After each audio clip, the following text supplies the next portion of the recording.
Meus irmãos, boa noite a vocês todos. Eu os saúdo com a graça e com a paz do Senhor Jesus.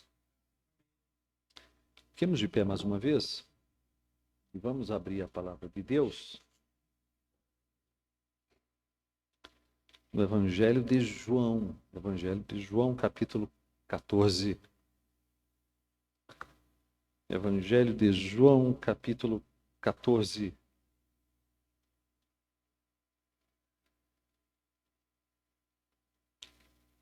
João 14, nós leremos entre os versículos 15 a 21, inclusive. Versículos 15 a 21. Vocês estão comigo? O texto sagrado diz assim: Se me amais, guardareis os meus mandamentos. E eu rogarei ao Pai, e ele vos dará outro Consolador, a fim de que esteja para sempre convosco.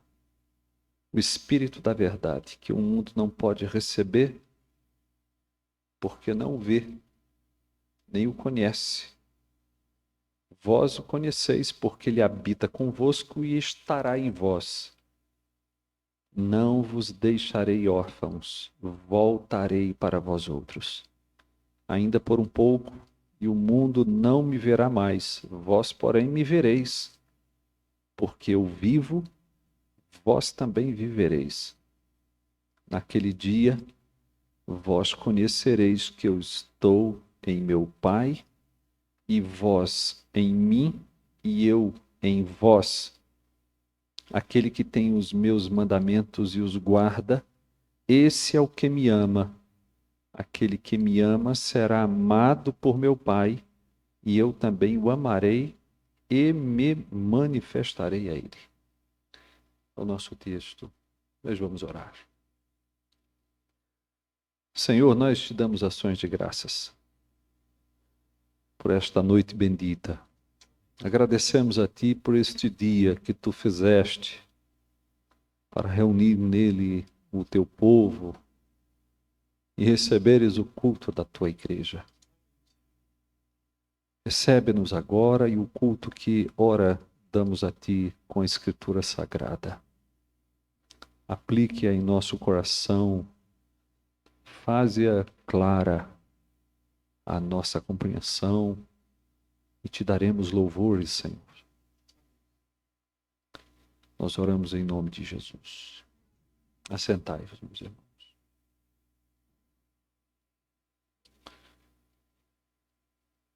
Nós ainda estamos na noite da quinta-feira da Paixão.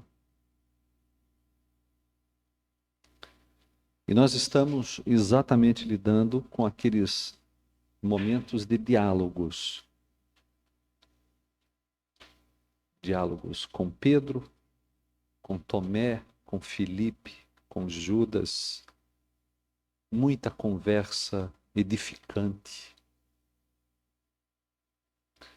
E, precisamente, hoje, nós queremos tratar de uma passagem da palavra de Deus que está situada entre o diálogo com Filipe e o diálogo com Judas, onde nós lemos sobre a maviosa promessa do outro Consolador, que está especificamente nos versículos 16 e 17 do nosso texto. Esta promessa, meus irmãos, é preciso lembrar, é dita no contexto dos discursos de despedida. Jesus havia dito que estava para partir. Versículo 33, ele disse: Filhinhos, ainda por um pouco estou convosco, buscar-me-eis, e o que eu disse aos judeus também agora vos digo a vós outros, para onde eu vou, vós não podeis ir. Então nós temos aqui um anúncio de despedida, e tudo que vem na sequência é exatamente uma série de discursos de despedida, discursos voltados a preparar os discípulos para a partida de Jesus. E a fim de prepará-los para a sua partida, Jesus já os tinha exortado a amar uns aos outros. Isso está no no Evangelho de João, capítulo 13, versículos 34 e 35. Isso é muito importante, né? Eu estou para partir, mas vocês terão uns aos outros. Amai-vos uns aos outros, como eu vos amei. Veja como isto se encaixa perfeitamente em um discurso de despedida. Jesus também já tinha esclarecido que sua partida lhes era necessária. Ele disse: vou preparar-vos lugar. Ele disse que esta partida também era transitória. Quando eu for e vos preparar lugar, voltarei e vos receberei. Isso está em João, capítulo 14, versículos 2 e 3. Jesus também tinha dito já que seu ministério seria ainda, o ministério dos discípulos, eu digo, seria ainda mais frutífero, porque em atendimento às orações dos discípulos, Jesus faria por meio deles obras ainda maiores do que o que fez, do que as que fez ao longo do ministério terreno. Foi a nossa passagem no encontro anterior. João 14, versículos 12 a 14. Então, nós temos aqui uma série de anúncios preparatórios para a partida de Jesus. Mas isso não é tudo. Nós haveríamos de esperar que a mente dos homens ainda estivesse perplexa e não conseguissem ver como viveriam sem Jesus.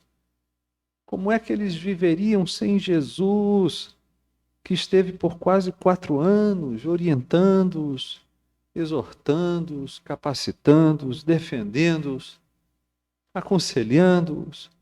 Jesus cuidou daqueles homens, protegeu-os durante todo o seu ministério terreno. E como viveriam sem Jesus, aquele que havia cuidado deles? Como eles exerceriam o ministério cristão sem Jesus? Como realizariam as obras ainda maiores sem Jesus?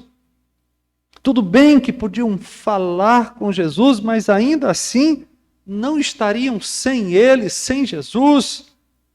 E sem ele, como iriam cumprir sua missão? Quem defenderia aqueles homens quando eles fossem perseguidos, quando fossem acusados, quando fossem levados perante tribunais? Então, é evidente que nós ainda temos aqui um quadro de perplexidade. Esses homens não sabem como vão viver sem Jesus. E então, nesse contexto, Jesus promete o envio do outro Consolador, que é o assunto do nosso texto. Eu quero saber se vocês estão me acompanhando bem. Vamos ao texto, então? Versículo 15. O versículo 15 traz um teste de amor a Jesus. Se me amais, guardareis os meus mandamentos. Me acompanha, por favor. Até aqui, Jesus já havia falado do amor dele, de Jesus, pelos discípulos, não é? Aquele que amou os seus que estavam no mundo e os amou até o fim. Já lhes havia lavado os pés. E Jesus já havia também dito a respeito da obrigação deles, dos discípulos, de amarem uns aos outros. Vocês vão se amar como eu amo vocês. Mas agora, pela primeira vez neste evangelho, Jesus fala do amor dos discípulos por ele. E aqui nós já começamos a perceber que há um vínculo indissociável entre amor e obediência na passagem. Eu estou no versículo 15, quero que os meus irmãos confiram isso. Esse vínculo indissociável entre amor e obediência está bem presente nos escritos de João. João capítulo 14, versículo 21, texto que lemos ainda, volta a tocar nesse assunto: aquele que tem os meus mandamentos e os guarda, esse é o que me ama. Olha o que diz o versículo 23, se alguém me ama, guardará a minha palavra. Se alguém me ama, guardará a minha palavra. Capítulo 15, versículo 14, vós sois meus amigos, se fazeis o que eu vos mando. Então nós temos aqui um vínculo indissociável entre amor e obediência. Em 1 de João, capítulo 5, versículo 3, apenas ouçam, nós temos lá o seguinte: porque este é o amor de Deus. O amor de Deus é este, que guardemos os seus mandamentos. Ora, os seus mandamentos não são penosos. Os mandamentos de Jesus não são essencialmente diferentes dos 10 mandamentos dados no Sinai. Nem são, segundo penso, formalmente outros. O novo mandamento, que vos ameis uns aos outros, embora redimensionado a partir de um novo fundamento. Qual é o novo fundamento? Assim como eu vos amei. Esse novo mandamento, o mandamento do amor mútuo, embora redimensionado, eu digo, nada mais é do que o resumo da lei. A lei moral dada no Sinai. Olha o que o apóstolo Paulo escreveu a respeito, apenas ouçam. A ninguém fiqueis devendo coisa alguma, exceto o amor com que vos ameis uns aos outros. Pois quem ama o próximo tem o quê? Cumprido a lei. Quem ama o próximo tem cumprido a lei. Pois isto, não adulterarás, não matarás, não furtarás, não cobiçarás. É evidente que Paulo está se referindo aos 10 mandamentos. A lei moral dada no Sinai. Não adulterarás, não matarás, não furtarás, não cobiçarás. E se há qualquer outro mandamento, tudo nesta palavra se resume: amarás o teu próximo como a ti mesmo.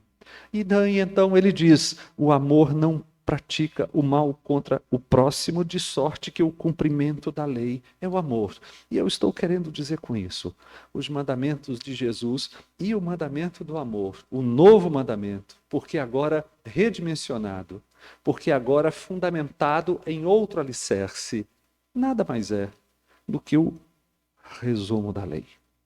João, em 1 de João, capítulo 5, versículo 2, diz que o amor aos filhos de Deus é a prática dos mandamentos de Deus. Veja como o apóstolo diz isso na sua primeira carta. Nisto conhecemos que amamos os filhos de Deus, quando amamos a Deus e praticamos os seus mandamentos. O que João está dizendo? Não está dizendo outra coisa, senão que o amor aos filhos de Deus é a prática concreta, a realização dos mandamentos de Deus.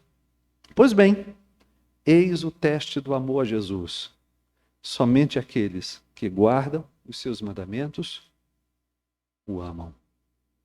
Quero saber se os meus irmãos estão me entendendo, sim ou não, gente? Isso está posto aqui para que de logo fique estabelecido que somente aquele que se relaciona com Jesus como Senhor e como Mestre é beneficiário da promessa que ele está para dizer, da promessa do outro Consolador. Então, o versículo 15 tem toda a relação com os versículos 16 e 17. Para quem vem o outro Consolador? O outro Consolador vem para quem ama Jesus. E quem ama Jesus? Ama Jesus aquele que obedece aos seus mandamentos. Em outras palavras, a promessa do Consolador é dita para se cumprir no contexto de amor e obediência. E isto é dito para que nós saibamos que o auxílio que nós recebemos do Espírito Santo tem em vistas o caminho do nosso serviço a Jesus.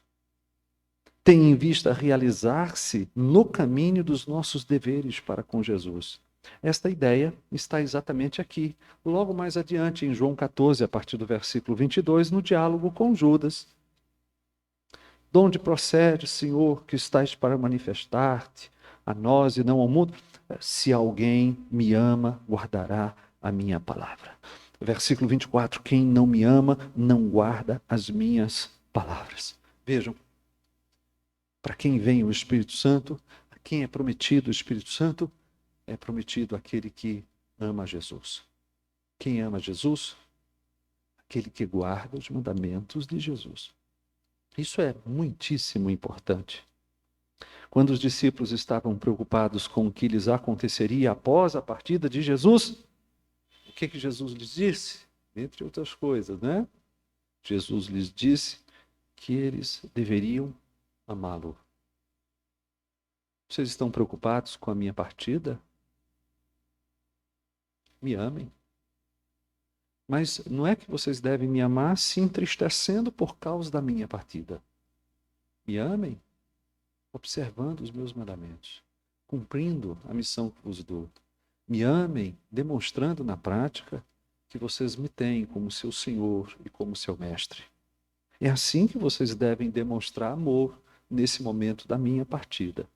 O amor dos discípulos por Jesus deveria ser demonstrado pelo interesse genuíno de cumprir fielmente o que o seu Senhor lhes tinha ordenado. Vocês se recordam do último discurso de Jesus com Pedro no Evangelho de João? Tu me amas, Pedro? Então Pedro confirma, e então Jesus diz: apacenta as minhas ovelhas. Então você me ama? Demonstre isso no cumprimento do meu serviço. Você me ama? Demonstre isso me obedecendo. Obedecer, diz a palavra de Deus, é melhor que sacrificar. Amém? Muito bem. Nesse contexto, então, Jesus diz no versículo 16, você me acompanha, que rogaria ao Pai e garantiu que seria atendido. Eu rogarei ao Pai e ele vos dará outro consolador. Versículo 16, primeira parte. Duas observações aqui merecem destaque nesse ponto, antes de tudo mais. Quero que vocês prestem bastante atenção nisso. Primeiro, a primeira observação é que nós não podemos concluir que o Espírito Santo não habitava os santos do Antigo Testamento. Isto poderia ser facilmente objeto de nosso equívoco. Nós poderíamos tropeçar exatamente nesse ponto. Ele vos dará outro consolador? A conclusão é: não havia consolador nos santos do Antigo Testamento? Não, esta seria uma conclusão equivocada. Nós não podemos chegar ao ponto de dizer que o Espírito Santo não habitava nos crentes do Antigo Testamento. O ponto aqui é que a promessa de Jesus indica que ele estava, o Espírito Santo, eu digo, estava para ser enviado numa medida, em um poder e numa influência inéditos. Nós temos uma obra poderosa do Espírito sendo prometida. Não é que o Espírito esteve ausente no Antigo Testamento. É que aquilo que ele há de realizar a partir do Pentecostes é novo no sentido de sua qualidade, no sentido melhor, de sua quantidade, de sua intensidade, não exatamente no sentido de sua qualidade. A segunda observação importante é que nós não podemos também olvidar que o envio do Espírito Santo para habitar os discípulos de Jesus não significa que sua presença esteja confinada aos membros da igreja. Também não é isso. Eu tenho escrito isso nos boletins dominicais. Os meus irmãos, desde o domingo passado, têm recebido anotações nesse sentido, vão receber também nos próximos 2 boletins seguintes. E o que eu estou dizendo é exatamente isso. O Espírito Santo, por conta de sua relação com a criação e por conta de sua relação com a providência, por conta de seu atributo da onipresença, está em todos os lugares, está em todas as pessoas. E nesse sentido habita e anima e sustenta e preserva a vida de todos os seres humanos. Então, quando Jesus diz que rogaria ao Pai e o Pai enviaria o outro Consolador, o que ele está dizendo é que sim, nos crentes a habitação do Espírito é redentora, é salvadora, é santificadora. E nesse sentido, qualitativamente diferente da habitação que o Espírito faz naqueles que não são crentes. Quero saber se os meus irmãos entenderam esses 2 pontos que destaquei agora, sim ou não. Isso é muito importante, gente. Amém?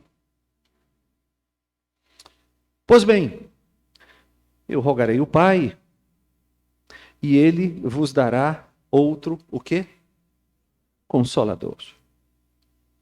A palavra traduz o grego parácletos. Parácletos. Essa palavra poderia ser traduzida por advogado.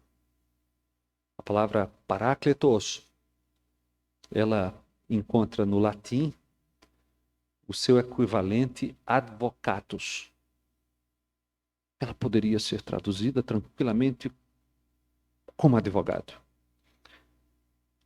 Ela significa literalmente alguém que é chamado para estar ao lado como defensor, como um ajudador perante um tribunal. A noção é perfeita. É a noção de um advogado.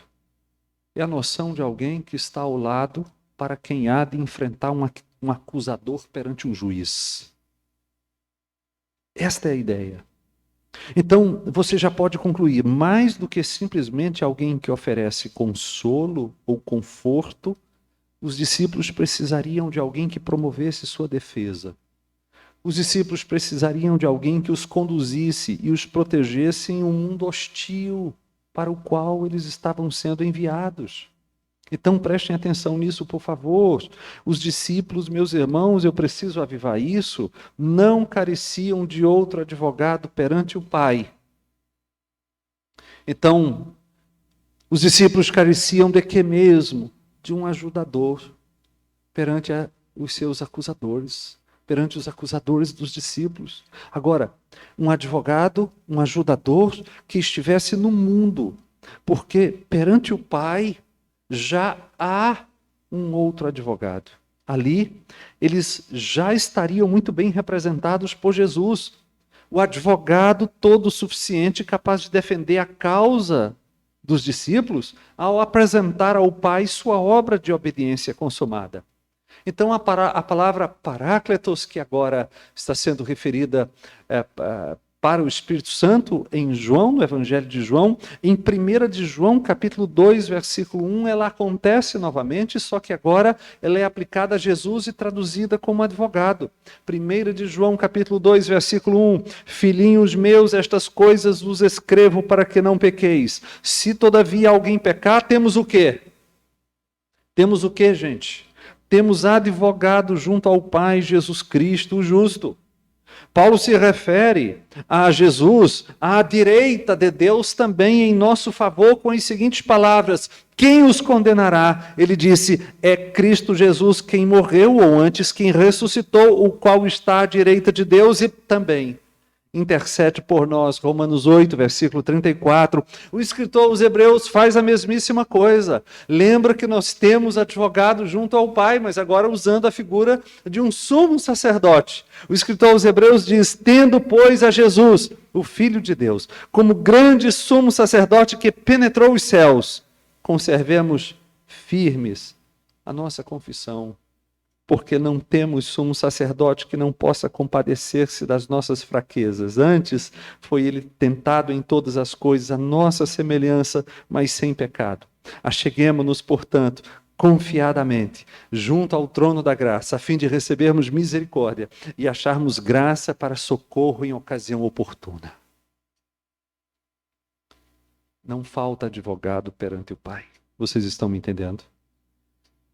Os discípulos careceriam de um advogado que estivesse ao lado deles no mundo, nas suas lutas diárias, nas suas perseguições, nas suas acusações, quando fossem presos, quando fossem açoitados, quando fossem levados para apresentar sua defesa perante tribunais.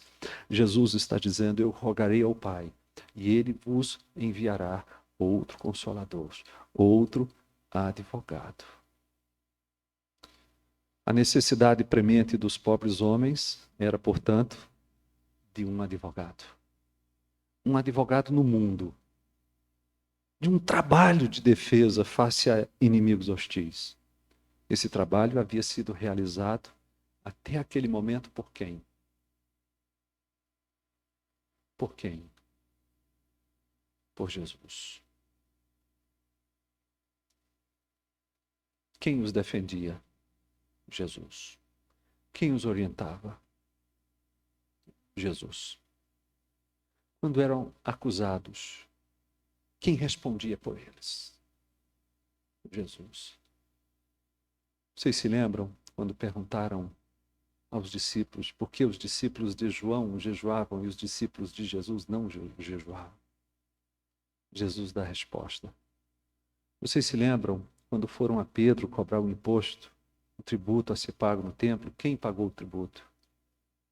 Jesus pagou o tributo. Jesus tinha feito esse trabalho. E eles não ficariam sem um advogado. Eles não ficariam sem um ajudador. Jesus partiria, mas rogaria ao Pai antes, e o Pai enviaria o outro Consolador.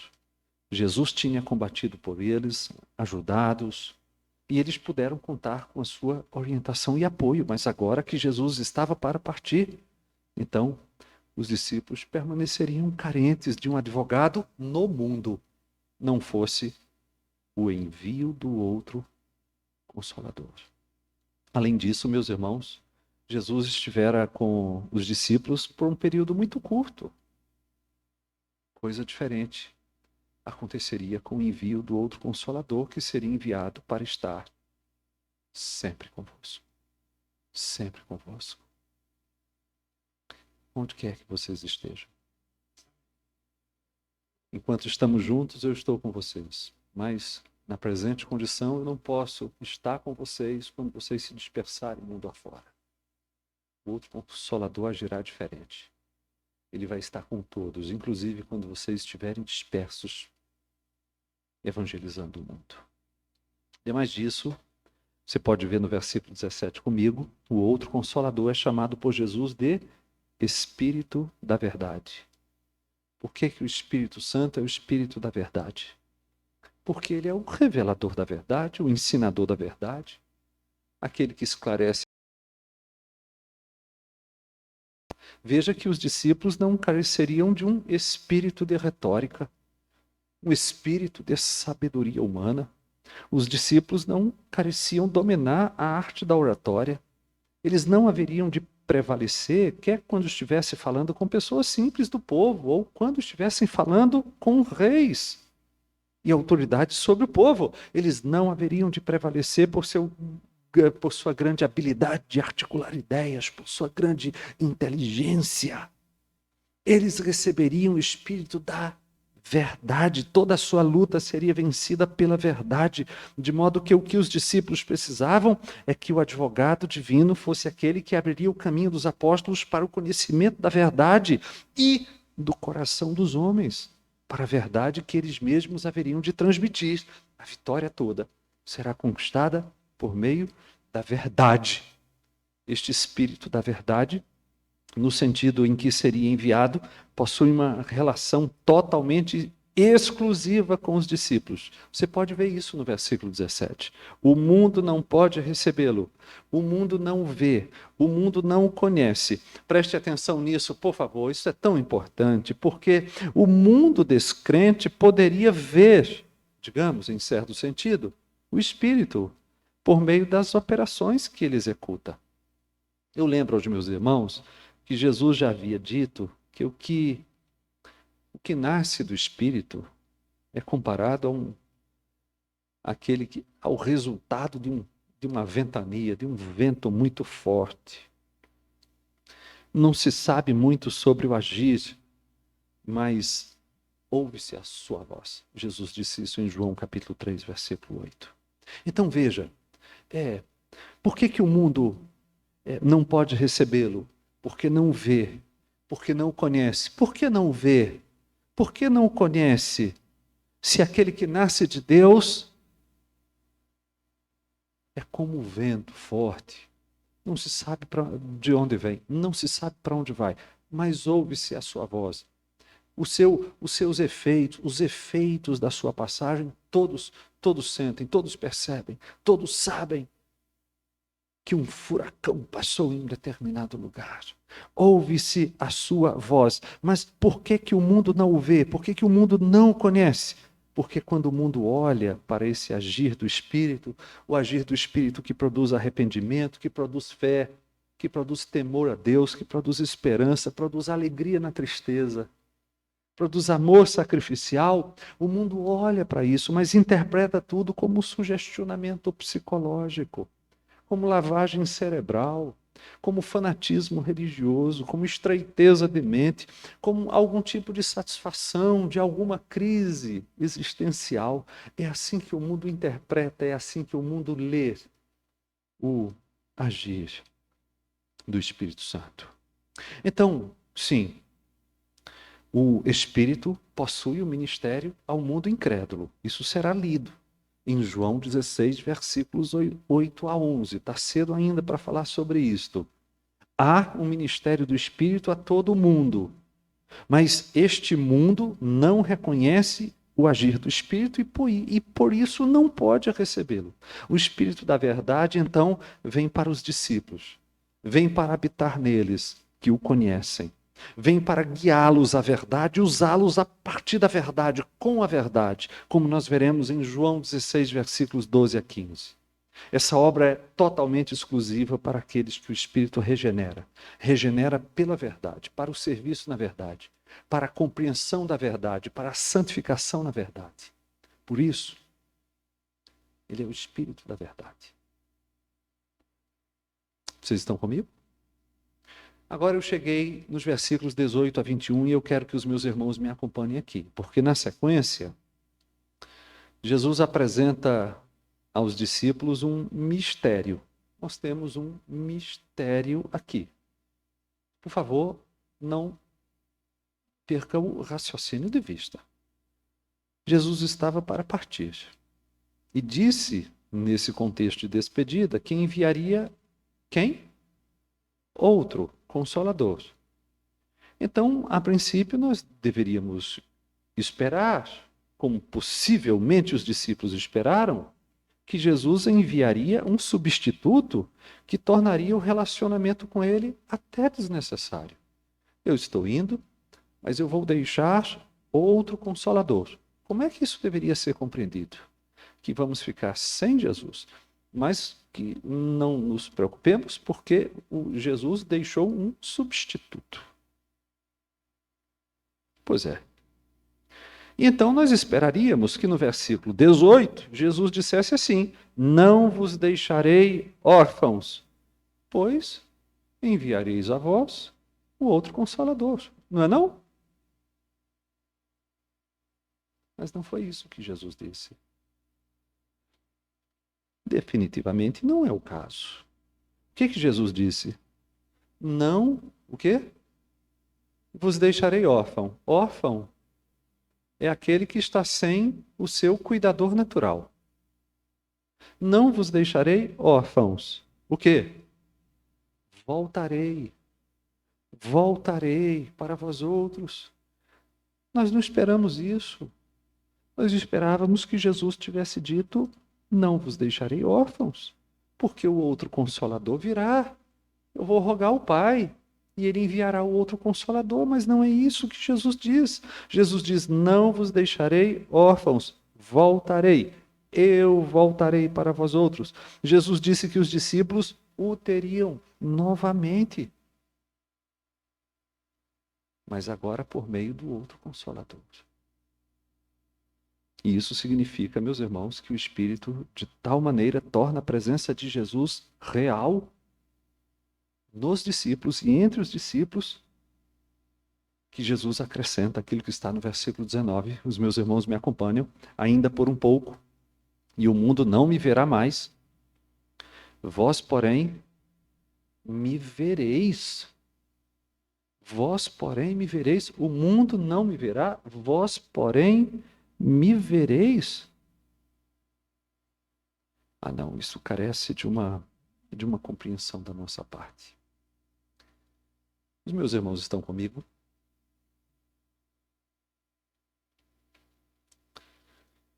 Quando Jesus diz, ainda por um pouco, e o mundo não me verá mais, vós, porém, me vereis, e quando disse antes, voltarei para vós outros, no versículo 18, preste atenção nisso, Jesus não está se referindo à segunda vinda em glória. Sobre isso ele falou no versículo 3 do capítulo 14. Na segunda vinda de Jesus, todos o verão, todos o verão, não apenas os discípulos. Todas as nações lamentarão sobre o Filho de Deus. Todo olho verá. Na segunda vinda de Jesus em glória, todos o verão. Quanto a esta vinda, ele disse que é somente para os discípulos. voltarei para vós outros. O mundo não me verá mais, vós, porém, me vereis. Olha o que ele disse. Ele já tinha dito antes, no versículo 17, não é? O mundo não pode receber. O mundo não pode receber, porque não vê, não conhece. Vós o conheceis, ele habita convosco, ele estará em vós. Então, veja que esta vinda de Jesus no Espírito Santo, ou por meio da vinda do Espírito Santo, não é a vinda prometida em João capítulo 14, versículo 3. De fato, em menos de 24 horas, Jesus estaria na sepultura, longe da percepção do mundo incrédulo, ainda por um pouco, e o mundo não me verá mais. Mas em 3 dias, Jesus estaria com os discípulos para sempre. E não apenas nas aparições até a ascensão, mas muito mais por meio do envio do outro Consolador que seria enviado, derramado no Pentecostes. Vós, porém, me vereis. Além disso, não passemos rápido demais por essa passagem, né? Sem considerar devidamente a frase final, porque eu vivo, vós também vivereis. Eu estou ainda no versículo 19. A ressurreição de Jesus não era apenas para ele, porque eu vivo, vós também vivereis. A vida da ressurreição de Jesus é nossa. É nossa. É a vida da ressurreição de Jesus que nos seria aplicada pelo Espírito, sobretudo a partir do Pentecostes. É a vida da ressurreição que é conferida na regeneração de cada crente. É a vida da ressurreição que nos dará a vida glorificada em corpos ressurretos. Porque eu vivo, vós vivereis. Então nós temos essa expressão naquele dia, lá no versículo 20. Naquele dia. Essa expressão aqui une todos os eventos salvíficos inseparáveis da Páscoa ao derramamento do Espírito. Envolve o caminho de retorno de Jesus ao Pai e o envio do Espírito naquele dia. Naquele dia. O que vai acontecer naquele dia? O que vai acontecer quando Jesus conquistar a salvação dos discípulos por meio da cruz, for assunto aos céus e derramar o Espírito Santo? O que vai acontecer naquele dia? Naquele dia, os discípulos aprenderiam de maneira experiencial sobre a unidade que há entre o Pai e o Filho, porque seu Senhor estaria neles e eles em seu Senhor. Veja, a vinda do outro Consolador tornaria real a presença de Jesus nos discípulos em um relacionamento envolto de mistério, em um relacionamento semelhante àquele que há entre o Pai e o Filho, a respeito do qual Jesus já tinha falado para eles. Jesus já tinha dito que está no Pai e o Pai está neles. A vinda, o envio do outro Consolador daria esse tipo de relacionamento, mas agora entre Jesus e seus discípulos. Mas atenção para isso. Essa união mística que há entre Jesus e os discípulos não se resume a afetos, sentimentos, emoções variadas, mas se refere a amor, e amor, como nós já falamos, que se manifesta por meio de obediência aos seus mandamentos. Está lá no versículo 21. Veja comigo de novo. Aquele que tem os meus mandamentos e os guarda, é o quê? Esse é o que me ama. E aquele que me ama será amado por meu Pai, e eu também o amarei e me manifestarei a ele. O que nós temos aqui é o seguinte, preste atenção no quadro todo. Um texto denso, não é? Jesus está de partida. Ele disse que rogaria ao Pai e o Pai o atenderia, no sentido de enviar o outro Consolador. O Pai sempre atende ao Filho. E o Pai atenderia o pedido do Filho quanto ao envio do outro Consolador. Porque enquanto, nessa partida, Jesus iria ser o advogado junto ao Pai, o outro Consolador viria para ser advogado no mundo. Mas atenção para isso, porque isso não significa, assim, substituição. Eu estou indo, vocês vão ficar sem mim, mas vão ficar em compensação com o outro Consolador. E aqui Jesus funde as coisas e diz assim: eu estou indo, mas quando o outro Consolador vier, ele vai me trazer. Vocês me terão por causa da presença do outro Consolador. E quando ele vier, vocês terão um outro tipo de experiência. Vocês perceberão com mais clareza o tipo de relacionamento que há entre o pai e o filho, através do tipo de relacionamento que há entre mim, Jesus disse, e vocês. Quando ele vier, vocês terão a mim. Vocês terão o meu amor, terão o amor do meu pai. E eu me manifestarei a vocês, eu me revelarei a vocês. Então, preste atenção nisso, por favor. Eu confesso, é um texto muito denso. Jesus está dizendo: não é que vocês vão ter revelações novas a cada dia, mas é que eu estarei de vocês, dentro de vocês, com vocês, e numa tal união com vocês, que todos os dias vocês receberão e experimentarão como que uma compreensão nova, uma autorrevelação nova da presença de Jesus.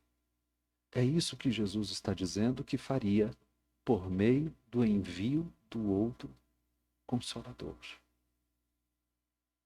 Os meus irmãos entenderam o que pode ser entendido, não é verdade? Entenderam o que pode ser entendido.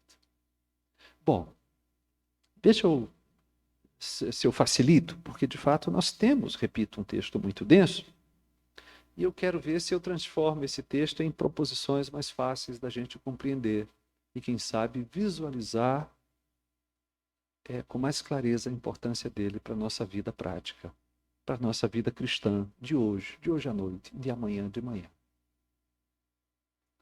Vocês estão comigo ainda, gente? Em primeiro lugar, a primeira informação do texto é: quem dá a bênção do Consolador é o Pai. Quem dá a bênção do Consolador é o Pai. Eu rogarei ao Pai e ele vos dará outro Consolador. O Pai de nosso Senhor Jesus Cristo e o nosso Pai. Veja que Jesus não usa meu Pai, nem vosso Pai, porque agora ele está querendo dizer que o Pai é Pai dele, sim, de Jesus, no sentido totalmente exclusivo, mas também é nosso Pai. Porque ele nos adotou em Jesus. O Pai de nosso Senhor Jesus Cristo e o nosso Pai nos dá o Espírito Santo para ser nosso advogado na terra, como nos deu Jesus para ser nosso advogado do céu. Ele nos deu Jesus para conquistarmos as bênçãos da salvação e nos deu o Espírito para aplicar-nos tais bênçãos. Ser salvo, portanto, meus irmãos, é ser amado pelo Pai, o originador da nossa salvação. É ser amado pelo Filho, o conquistador da nossa salvação. É ser amado pelo Espírito Santo, o aperfeiçoador da nossa salvação. Deus nos ama e cada pessoa da Trindade nos ama de um modo muito particular. Porque Deus nos amou, Deus nos quis para Ele, nos elegeu para Ele.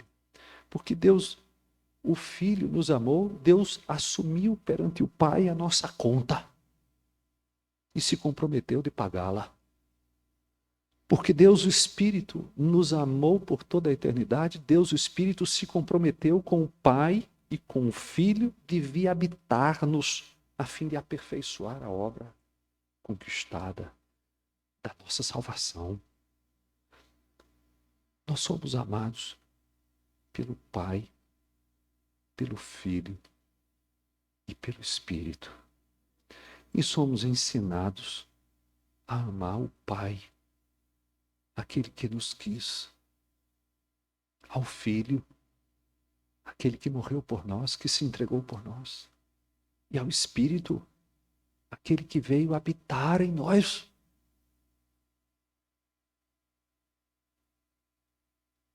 Em segundo lugar, a bênção do Consolador é dada pelo Pai em atendimento à intercessão de Jesus Cristo. Eu rogarei o Pai e ele vos dará outro Consolador. Isso não significa que o Pai não estava disposto a nos dar o Espírito. E que Jesus acabou convencendo o Pai. Isso significa que a dádiva do Espírito advém de uma conquista da obra salvífica de Cristo. Por que que o Pai, em enviar-nos ao Espírito, o Pai fará isso? Porque Jesus morreu por nós na cruz do Calvário.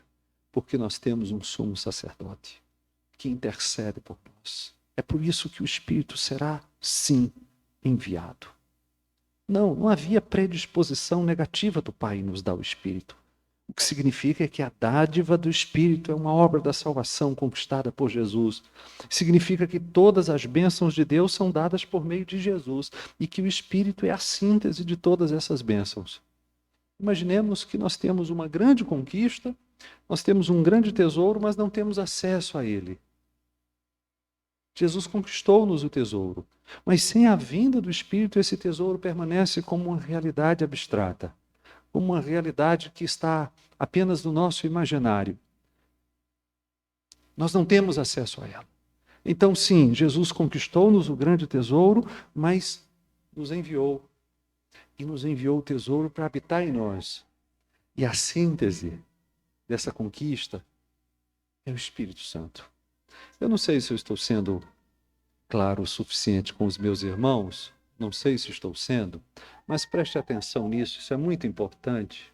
Por que estou dizendo que o Espírito Santo é a síntese da salvação, gente?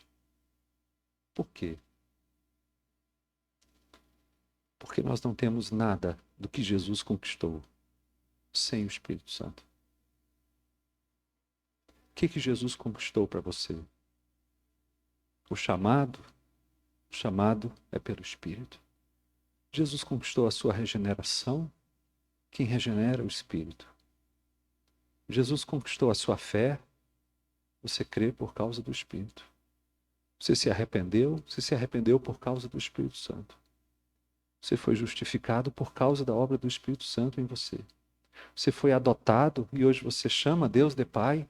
Você faz isto por causa do Espírito Santo, porque você recebeu o Espírito de adoção. Quero saber se os meus irmãos estão me entendendo, sim ou não. Vocês estão avançando na obra da santificação? Estão avançando porque o Espírito Santo é o santificador da igreja. Sim, e nós seremos glorificados, nós recebemos corpos espirituais significa não espiritual no sentido de que seremos fantasmas, né?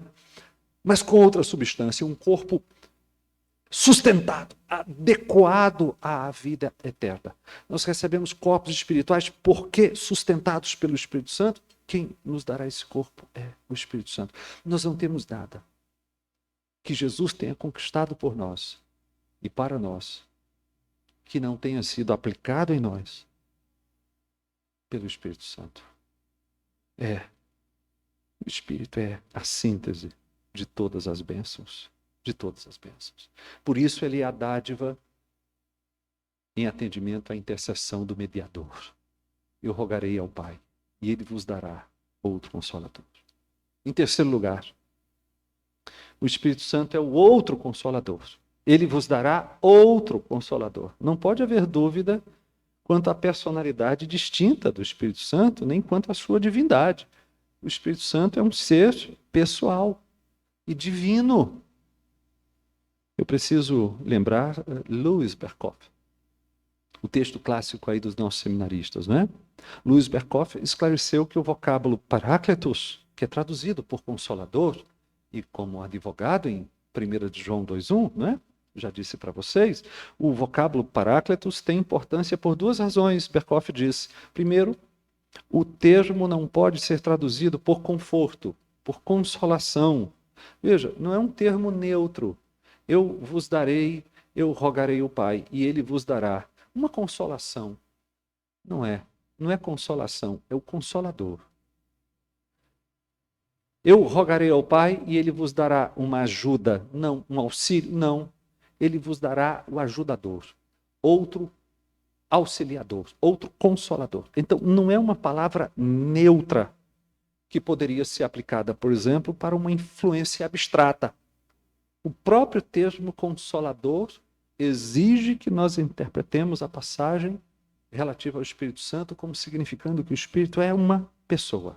Segundo, um fato que indica que se trata de uma pessoa é que o Espírito Santo, como consolador, é colocado em justa posição com Jesus, como consolador que estava para partir. Quando Jesus disse, eu rogarei ao Pai e ele vos dará outro consolador, é claro que este outro consolador está sendo correspondente àquele consolador que os discípulos tinham até aquele momento, mas que estava para partir. Com a partida do primeiro consolador, viria o segundo, o outro consolador. Esse ser pessoal, o outro consolador, não é o Pai que o envia. E nem é o Filho que intercede ao Pai pelo seu envio.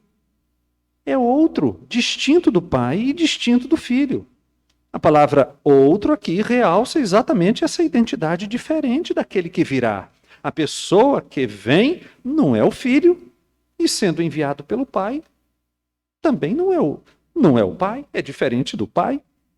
Além disso, o termo usado na passagem para outro consolador que estava para vir, indica, meus irmãos, ser outro consolador da mesma espécie daquele que estava para partir. A gramática grega, a língua grega, tem duas palavras que poderiam ser traduzidas como outro. Uma delas significa outro de espécie diferente. E uma outra significa outro da mesma espécie. É exatamente a palavra que está sendo usada aqui por Jesus.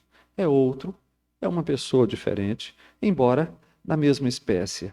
Digamos assim, tão divina, uma pessoa tão divina quanto.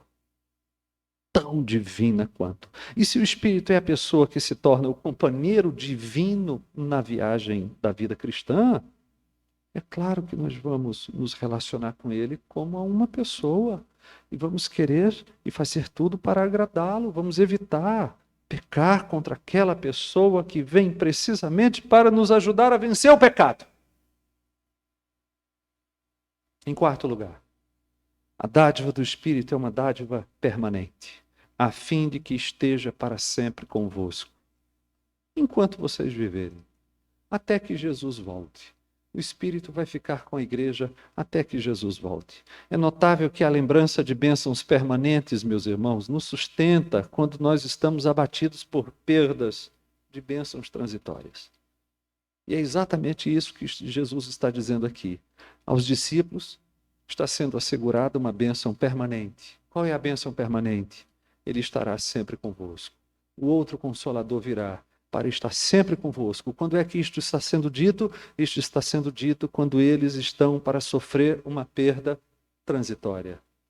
Que é a perda transitória, passageira da presença de Jesus. Em quinto lugar, o Espírito é chamado Espírito da verdade. Isso porque ele viria para ensinar a verdade, para firmar a fé dos discípulos nela, para aumentar a sua percepção dela.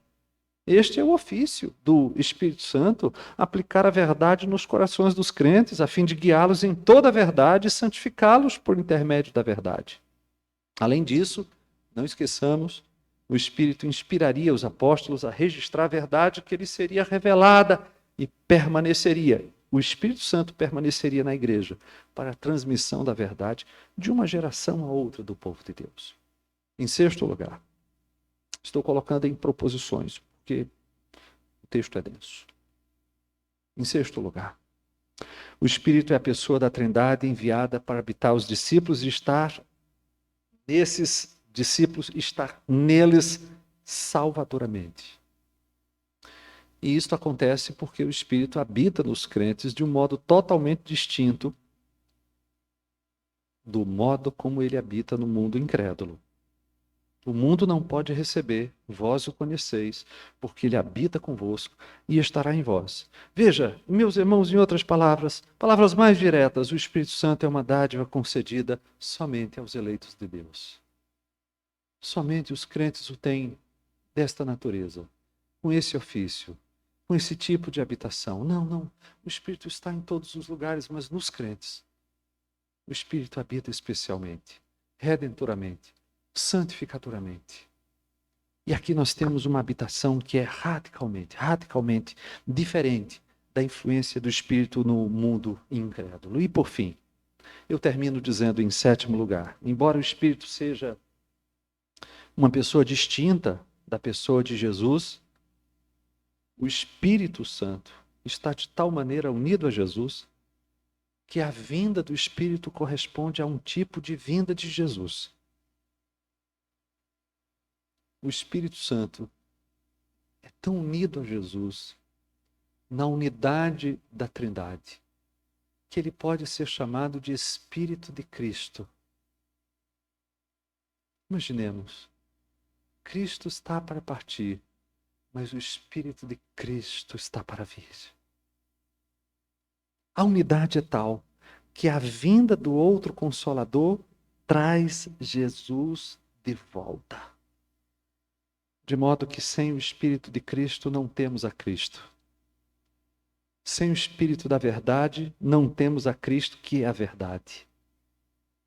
Mas porque o Espírito torna a presença de Jesus real nos discípulos, eles não ficariam sem o seu cuidador natural. Não vos deixarei órfãos, voltarei para vós outros. Ele disse ainda, vós, porém, me vereis. E teriam aplicadas neles mesmos as conquistas da obra de Jesus. Isso é dito no texto.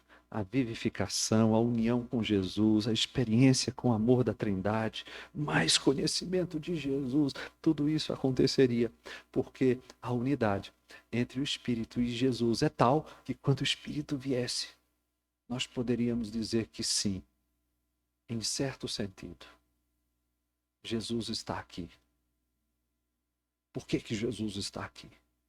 Por que que Jesus habita em nós? Jesus habita em nós porque o Espírito Santo habita em nós. E o Espírito Santo torna a presença de Jesus real, ainda que, em outro sentido, ele esteja ausente, assentado à direita de Deus, o Pai Todo-Poderoso. Então é certo dizer, sim, que aquele que está assentado à direita de Deus, o Pai Todo-Poderoso, em certo sentido, está aqui, porque ele enviou aquele que de tão íntima relação tem com ele, que o torna presente entre nós, que o faz presente entre nós. Amém? É. Um texto que nós vamos passar o resto da vida tentando entender, não é? Vamos considerar que a leitura de hoje foi a primeira. Uma leitura inicial, um começo de conversa. Quem sabe, nós não vamos entender um pouco mais, porque se vocês não entenderam, Judas, não Iscariotes, também não entendeu. E vai perguntar a respeito disso, e é sobre isso que nós vamos falar no próximo domingo. Se bem que não é exatamente no próximo, mas no próximo encontro. Na próxima oportunidade, pronto.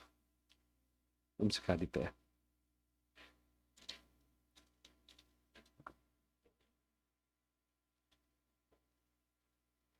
Curve a sua fronte, feche os seus olhos. E vamos falar com Deus. Pai de amor,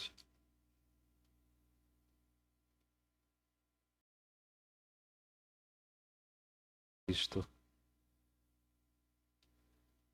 Pai que envia o Consolador.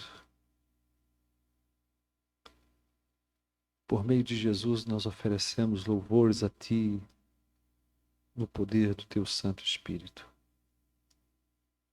Obrigado pelo amor da Trindade. Senhor, nós estamos falando sobre coisas tão mais altas do que